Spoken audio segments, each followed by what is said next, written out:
Assalamualaikum warahmatullahi wabarakatuh. Selamat pagi teman-temanku semua. Senang sekali pagi ini Lucy bisa datang atau hadir lagi nih buat nemenin teman-teman semua, terutamanya kalian mahasiswa UT atau kalian calon maba UT.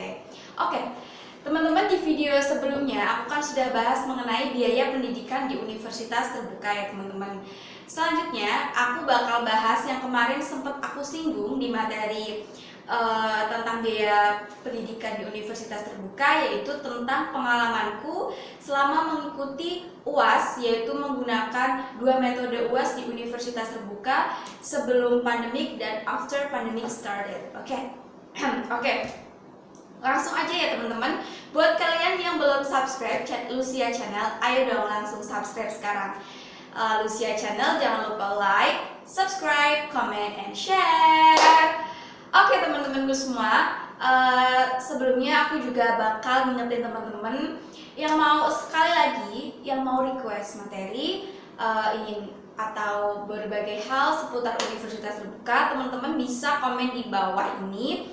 Contohnya, Kak, aku mau tanya dong seputar biaya pendidikan di universitas terbuka, lebih detail lagi, contohnya di prodi apa gitu, teman-teman bisa langsung komen di bawah. Atau Kak, gimana sih pengalaman kakak dulu waktu jadi maba UT, apa aja yang harus dipersiapkan sama kakak sebelumnya, boleh banget. Dan Kak, bagaimana cara registrasi di universitas terbuka, walaupun sudah aku bahas di video sebelumnya, teman-teman tetap bisa request untuk aku bisa membuat materi yang lebih detail lagi. Oke, langsung aja kita ke materi video kali ini, yaitu tentang pengalamanku selama kuliah di universitas terbuka. Dan ini juga salah satu pertanyaan dari teman aku yang bernama Lisa. Thank you Lisa sudah bertanya. Jadi ini buat Lisa, sekalian aku jelasin, hampir sama ya namanya Lucia sama Lisa. Oke, jadi pengalaman aku selama UAS menjalankan ujian akhir semester di universitas terbuka itu mengalami masa transisi teman-teman. Jadi aku mengalami UAS dengan sistematik yang sebelumnya, sebelum before pandemic started dan after pandemic started gitu. Jadi Kak, gimana pengalaman kakak waktu UAS before pandemic started, sebelum pandemi itu muncul di dunia ini, di Indonesia gitu ya. Oke, jadi di universitas terbuka sendiri, sistem ujian akhir semesternya itu seperti ujian nasional teman-teman. Waktu kita SD, SMP gitu, ujian nasional itu kan di LJK, lembar jawab, lalu dilingkarin pakai pensil 2B kayak gitu, dihapus, persis seperti ujian nasional. Ngisinya juga ngisi LJK-nya, dan soalnya itu kira-kira ada 70 kalau nggak salah atau 100, aku hampir lupa, soalnya 2 tahun atau 2,5 tahun yang lalu ya teman-teman. Jadi itu semester pertama di tahun 2019, semester genap aku masuk UT dan aku ikut UAS, jadi pakai lembar LJK terus diisi seperti biasa. Menjawab soal-soal, soalnya pilihan ganda semua, dan itu ada soal kayak sebab akibat itu juga lengkap pokoknya, tapi nggak ada esai. Jadi esai hanya diperuntukkan untuk ujian TAP atau tugas akhir program. Tugas akhir program itu apa? Teman-teman bisa simak video aku selanjutnya. Oke, jadi bahas jadi ujian di UT, ujian akhir semesternya sebelum pandemic started itu seperti itu teman-teman, pilihan ganda kita isi di lembar LJK. Jadi ujiannya OTS, on the spot, di tempat yang sudah ditentukan oleh UT. Contohnya aku kan ikutnya UT Semarang, Pokja, Bojong. Jadi di UT Semarang itu aku dibaginya kuliahnya di salah satu SMA di Kabupaten Pekalongan, dan di situ sudah menjadi lokasi ujian teman-teman. Jadi itu disebar. Dan aku dapetnya yang di SMA masih di kabupaten, alhamdulillah di Kabupaten Pekalongan. Dan saat itu ya aku deg-degan sih, soalnya aku belum terlalu mendapatkan gambaran UASnya itu seperti apa di UT, karena kan aku maba, sedangkan aku itu tipe kalau orang yang kalau mau tanya sama orang lebih detail, kalau belum deket itu malu gitu loh. Jadi kayak ya jangan ditiru sih, cuman ya awal-awal kita kan kayak masa kita mau tanya terperinci banget, sedangkan dulu itu aku bukan tipe kalau orang yang searching gitu, enggak. Jadi kayak ya udahlah gitu. Nah, jadi teman-teman itu tinggal ngisi LJK-nya aja, terus melingkari jawaban seperti ujian nasional persis. Apa sih Kak plus minusnya ujian UT pada sistem sebelum pandemic started. Nah, kelebihan dan kekurangan. Aku bahas kelebihannya dulu ya. Kelebihannya itu kita jadi belajar lebih giat lagi. Jadi secara nggak langsung kita itu belajarnya lebih ada motivasi gitu loh. Apalagi satu bulan, apalagi 1 minggu atau 2 minggu sebelum UAS, itu pasti mahasiswa UT itu bakal belajar lebih giat lagi lebih dari sebelumnya. Contohnya aku sendiri, aku itu sebelum UAS, 1 minggu sebelum UAS, bahkan malam sebelum UAS itu aku masih belajar teman-teman. Jadi kayak nggak yang dihafalin enggak, tapi buka buku, dibaca, karena soalnya itu kan pilihan ganda. Jadi kalau kita baca aja, insya Allah itu bakal ingat tuh teman-teman. Yang penting kita baca semua, tapi nggak usah terlalu sepaneng, cuma dibaca semua aja secara terperinci gitu teman-teman. Jadi itu kelebihannya mahasiswa UT itu, khususnya aku, itu lebih giat dalam belajar. Kayak aku bakal UAS nih, jadi aku harus belajar lebih giat lagi. Terus kelebihan yang kedua adalah kita langsung, jadi tidak ada yang namanya kendala teknis ya, tidak ada kendala teknis kayak ujian THE yang akan aku bahas ini selanjutnya. Jadi kelebihannya itu kita bisa belajar lebih giat, menurut aku ya, disclaimer, belajar lebih giat, terus tidak ada kendala teknis karena kita langsung di situ ada pengawas, ada peserta, ada LJK, ada bolpen, ada penghapus, udah nggak ada kendala apa-apa. Yang penting LJK-nya bersih, kita ngisinya dengan benar, it's enough and finish gitu loh. Selanjutnya, kekurangannya apa Kak? Nah, kekurangannya adalah kembali lagi stack tango, ada plus ada minus. Jadi kekurangannya adalah untuk mahasiswa UT yang di UT itu kan ada mahasiswa yang udah sepuh ya, bisa dibilang udah dewasa gitu. Mereka kan untuk belajar aja susah, mungkin ada yang sudah punya anak, keluarga gitu ya, keluarga sendiri. Jadi mungkin mereka akan merasa terbebani sih dengan ujian yang pilihan ganda itu, karena belajarnya harus benar-benar terperinci. Tapi untuk mahasiswa yang masih single kayak aku, terus kayak teman-teman yang masih single juga sih mungkin gak terlalu terbebani. Cuman buat mahasiswa yang sudah berkeluarga itu mungkin sedikit membebani mereka sih. Itu kekurangannya. Selanjutnya, kekurangan yang selanjutnya adalah kalau LJK kotor atau sobek itu bakal ganggu banget sih. Kayak ngurusnya itu yang ribet, dan pasti pengawasnya juga kayak kenapa nggak hati-hati gitu. Ya itu sih plus minus ujian before pandemic. Jadi sebelum adanya pandemi COVID-19, sistem ujian akhir semester di universitas terbuka untuk mahasiswa bukan yang program akhir itu ya seperti itu teman-teman, mengisi LJK, terus soalnya pilihan ganda sekitar 70 sampai 100 atau 50 sampai 100 range-nya seperti itu. Dan kita dibagi di beberapa spot ujian atau lokasi ujian yang sudah ditentukan dari UT-nya sendiri. Kayak aku di Semarang berarti sudah ditentukan sama UT Semarang. Jadi di situ di lokasi ujiannya itu kita nggak cuma yang satu pokjar, tapi dari berbagai mahasiswa pokjar lain gitu.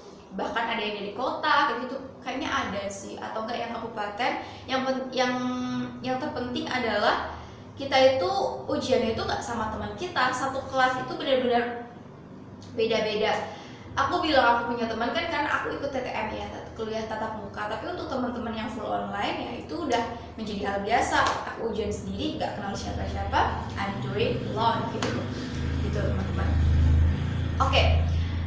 Ya jadi itu tempatnya sudah ditentukan dari UT. Jadi di lembar ujiannya udah tertera lokasinya gitu, dan biasanya juga ada SMS yang masuk ke nomor kita. Jadi buat teman-teman jangan ganti-ganti nomor HP atau nomor WA sebelum kalian lulus, menurut aku gitu sih. Jadi karena bakal banyak informasi dari UT yang dikirim dari SMS dikirim by WA, it's personally to our gitu. Selanjutnya kita bahas tentang UAS THE, Take Home Exam, yaitu UAS yang sistematika UAS yang diselenggarakan oleh Universitas Terbuka after pandemic started. Oke. Jadi teman-teman, awal tahun 2020 sekitar bulan Maret, ada pandemi yang melanda dunia, bahkan ke Indonesia termasuknya, yaitu namanya pandemi COVID-19 atau disease-19 gitu teman-teman.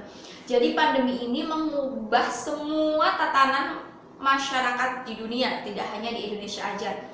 Dan pandemi ini sudah mulai ramai di China itu sekitar tahun 2019 pertengahan sampai akhir.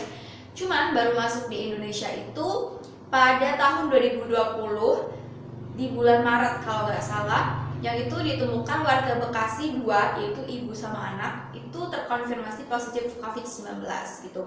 Jadi itu awal mulanya, dan itu mengubah tatanan masyarakat Indonesia termasuk mahasiswa dan universitas terbuka gitu teman-teman. Cuman ini sedikit ya sebelum aku masuk ke materi. Di UT itu kan udah biasa dengan sistem pembelajaran jarak jauh atau daring ya teman-teman. Jadi kayak pembelajaran secara e-learning yang sekarang mahasiswa-mahasiswa lain itu baru menjalankan e-learning after pandemic started. Mahasiswa UT itu sudah biasa belajar dengan e-learning, terutama mahasiswa yang mengikuti full tutorial online di ada TTM gitu. Jadi bisa dibilang after pandemic started itu kayak semua universitas itu menjadi UT. Kenapa? Nah, karena sistem pembelajaran itu nggak boleh diselenggarakan secara tatap muka kurang lebih 2 tahun, yaitu sejak pandemi ada, itu tahun 2020 sampai 2022 pertengahan. Jadi teman-temanku itu baru mulai kuliah tatap muka itu baru-baru ini pertengahan tahun 2022 secara keseluruhan. Dan siswa-siswi SD, SMP, SMA pun sama, baru menyelenggarakan itu dekat-dekat ini tahun 2022 di pertengahan tahunnya gitu. Oke, jadi di UT itu tiba-tiba kita yang membuat kaget itu cuman di sistem UAS atau ujian akhir semesternya yang biasa diselenggarakan langsung atau manual. Sekarang after pandemic started, UT itu menyelenggarakan UAS by website, yaitu secara online. Websitenya, website untuk UAS mahasiswa universitas terbuka itu di www.the2/the.ut.ac.id. Itu website yang harus dikunjungi oleh mahasiswa universitas terbuka untuk bisa mengikuti ujian akhir semester. Kak, apa sih ujian THE itu? Oke, take home exam adalah sistem ujian di universitas terbuka setelah adanya pandemi COVID-19. Ini menjadi salah satu terobosan atau langkah dari pihak universitas terbuka untuk menyelenggarakan UAS menjadi skala penilaian atau pengukuran keilmuan mahasiswanya selama belajar di universitas terbuka setiap akhir dari pembelajaran. Setelah pertemuan ke-8 itu biasanya ada jeda 1-2 minggu, setelahnya dilaksanakan UAS. Dan setelah pandemi COVID-19, UAS itu dilaksanakan secara take home exam. Artinya mahasiswa universitas terbuka itu mengunjungi website the.ut.ac.id untuk bisa mengunduh soal, mengunduh BCU, lembar BCU. Jadi dikerjakan bisa diketik maupun tulis tangan. Kalau diketik berarti dikerjakan secara langsung, diketik di komputer. Kalau tulis tangan, otomatis mahasiswa universitas terbuka itu mengeprint BCU atau lembar ujiannya itu dan surat pernyataan, lalu ditulis tangan, lalu di-scan dan di-upload. Dan bentuk filenya itu dalam bentuk PDF dengan maksimal kapasitas filenya itu 2 MB. Dan jawaban cover surat pernyataan itu kayak kayak kita itu menyatakan kita nggak bakal melanggar aturan-aturan yang sudah ditentukan oleh universitas terbuka saat menjalankan UAS THE-nya itu ya teman-teman. Jadi seperti itu UAS THE-nya di universitas terbuka. Jadi lembar soalnya itu kita unduh, lalu kita jawab. Kadar soalnya itu dalam bentuk esai, bisa diketik maupun ditulis tangan gitu teman-teman. Selanjutnya di situ itu di website the.ut.ac.id itu sudah ada jadwalnya tersendiri-sendiri. Jadi soal akan muncul pada pukul 00.00 WIB itu jam 12 malam istilahnya. Itu sudah mulai teman-teman bisa unduh soalnya. Dan waktu pengerjaannya adalah 12 jam. Jadi sebelum 12 jam teman-teman itu harus sudah upload jawaban THE-nya itu. Contohnya kan website sudah bisa dibuka atau soal bisa diunduh itu pada pukul 12 malam. Otomatis teman-teman harus bisa mengupload jawaban THA itu sebelum jam 12 siang. Dan saya saranin kayak jam 11 atau jam 10 itu sudah teman-teman upload untuk menghindari kegagalan teknis. Karena biasanya kalau kita ngunggahnya mepet-mepet itu bakal kayak teman-teman itu kan banyak nih seluruh Indonesia ngupload, otomatis websitenya itu bisa mengalami trouble. Jadi itu bakal ngerugiin kalian sendiri. Jadi kalau bisa secepatnya itu diupload setelah kalian selesai mengerjakan soal THE tersebut. Dan perlu diingat bahwa soal esai itu cara menjawabnya ini sesuai yang aku pelajari di klinik ujian THE dan TAP Universitas Terbuka. Jadi sebelum mahasiswa UT menyelenggarakan atau melaksanakan UAS THE itu kita dikumpulin di virtual meeting, yaitu di Zoom di UPBJJ Semarang. Itu kita di Zoom, di situ namanya klinik UT, itu membahas tentang seputar apa itu UAS THE, bagaimana cara mengerjakan UAS THE seperti itu. Dan ini gambaran secara umumnya ya teman-teman. Jadi cara mengerjakan UAS THE Take Home Exam yang esai itu soalnya biasanya ada 4-5 soal dan yang bobotnya itu berbeda-beda ya teman-teman. Jadi cara mengerjakannya adalah yang pertama kita itu harus memahami soal. Yang selanjutnya saat kita akan menjawab kita itu harus membuat kerangka jawaban. Artinya soalnya studi kasusnya itu apa, soal yang diminta pertanyaannya itu seperti apa, dan jawaban yang diinginkan oleh si pembuat soal itu seperti apa. Jadi kita harus bisa membuat kerangka jawabannya. Dan saat membuat jawaban kita itu dilarang plagiasi. Walaupun THE itu disclaimer, THE itu open book dan kita bisa mendapatkan research atau sumber jawaban itu dari berbagai sumber, tapi kita itu nggak boleh asal copy paste. Karena banyak kejadian teman-temanku walaupun THE itu dapat nilai ya itu karena teman-temanku itu ada yang plagiasi. Jadi dari internet langsung dikopas, terus dari buku langsung dikopas, dimasukkan semua sumber tanpa ada benang merah jawaban. Jadi itu malah kena sistem plagiasi di Universitas Terbuka sendiri teman-teman. Jadi hindarin plagiasi. Kalaupun mau mencantumkan pendapat tokoh itu kita harus mengikuti sistem matematika yang benar cara mencantumkan. Contohnya pendapat Lucy contohnya. Berarti ditulis Lucy dalam kurung 2002 terus titik 2 tanda petik pernyataan aku statement petik lagi terus kalian kasih statement penambahan kalian untuk menjelaskan dari statement saya tersebut. Seperti itu teman-teman. Dan benar-benar hindari plagiasi kayak plek jawabannya itu sama kayak gitu. Dan juga dihindari jawabannya jangan sama seperti teman kalian. Contek-contekan kerjasama itu nggak boleh karena itu bakal ngerugiin kalian sendiri. Ngerugiinnya itu gimana? Ya, kalian bakal dapat nilai E. Jadi tidak hanya di UAS yang secara THE aja yang kalian bisa dapat nilai E.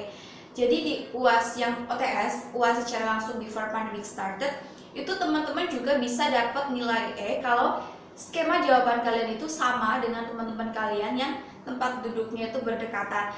Dan di THE pun kalian nggak boleh menggampangkan karena open book, bisa bekerja sama-sama dengan teman kalian yang lain dan jawabannya itu plek-plek sama, itu nggak boleh gitu teman-teman. Jadi saran saya diusahakan itu mengerjakan sendiri, fokus, tenang, itu bakal mengantarkan kalian untuk mendapatkan nilai A dan nilai yang lebih baik lagi. Dan harus benar-benar pahami soal. Jadi skema jawabannya aku saranin untuk menjawab itu ada 3. Yang pertama, kalian itu kayak buat gambaran kalian mencantumkan pendapat tokoh. Yang kedua itu argumen kalian atas pendapat tersebut. Terus yang ketiga adalah kesimpulan. Jadi itu diusahakan setiap jawaban kalian itu ada kesimpulan, dan kesimpulan itu murni pendapat kalian dari menyimpulkan pendapat tokoh atau kutipan dari buku setiap penjawaban kalian lalu disimpulkan gitu teman-teman. Itu saran aku untuk bisa mendapatkan nilai A di ujian take home exam di Universitas Terbuka.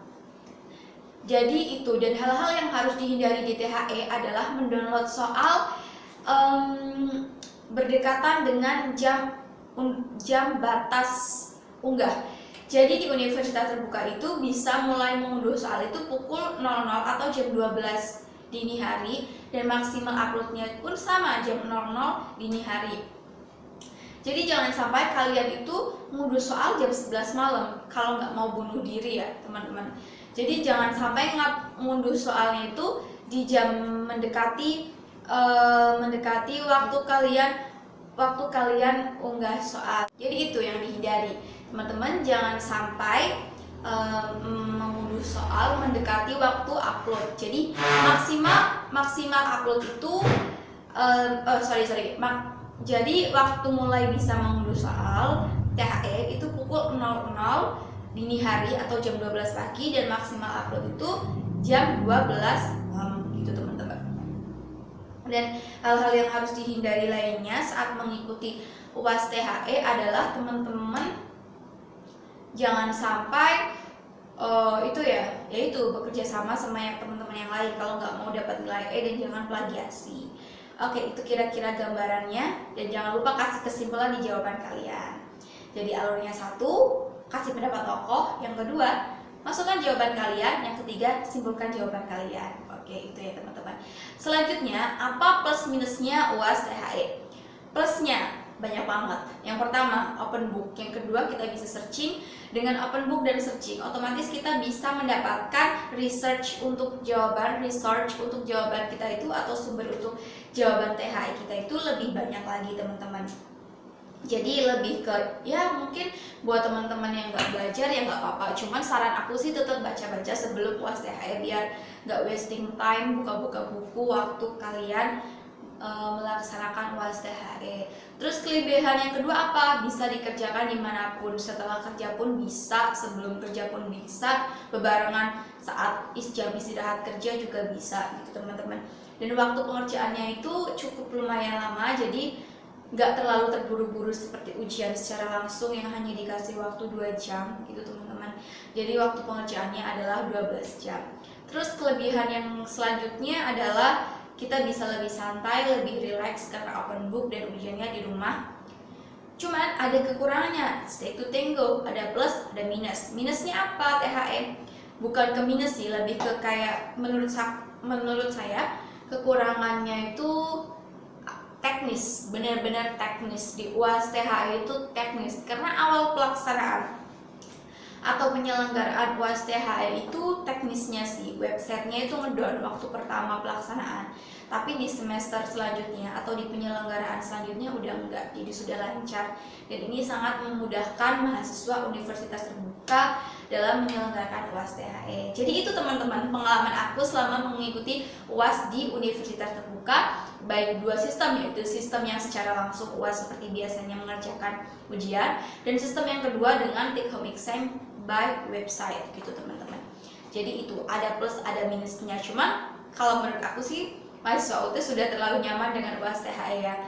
Cuman setelah ini UASnya akan dikembalikan seperti UAS seperti semula atau tidak, karena ini sudah masa endemi, menurut saya sih iya akan dikembalikan seperti semula, cuman dengan menggunakan komputer.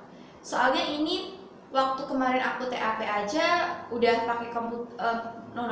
Temanku ya, pengalaman temanku ini kemarin dia itu UAS sudah di lokasi yang ditentukan UT, dan itu by komputer, jadi nilainya udah bisa keluar. Jadi kayak CAT itu loh teman-teman, kayak kita tes CPNS itu pakai sistem kayak gitu.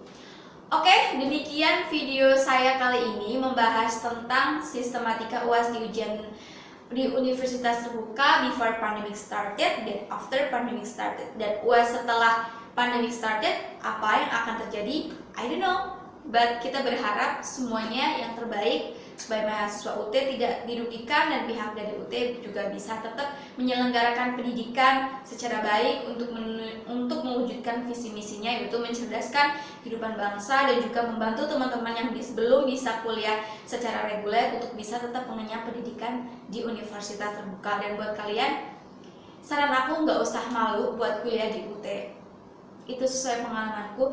Kalau ada yang bilang kuliahnya tempat orang tua-tua, gak usah didengerin, karena UT itu universitas negeri ke-45 di Indonesia, dan secara akreditasi terjamin dan dibuktikan dengan banyak mahasiswa universitas terbuka yang lolos CPNS di tahun 2018. Oke, demikian video kali ini teman-teman. Apabila teman-teman ada yang materi kurang jelas, teman-teman bisa komen di bawah ini. Dan jangan lupa buat like, subscribe, komen, dan share. Bye-bye teman-teman. Wassalamualaikum warahmatullahi wabarakatuh. Selamat pagi.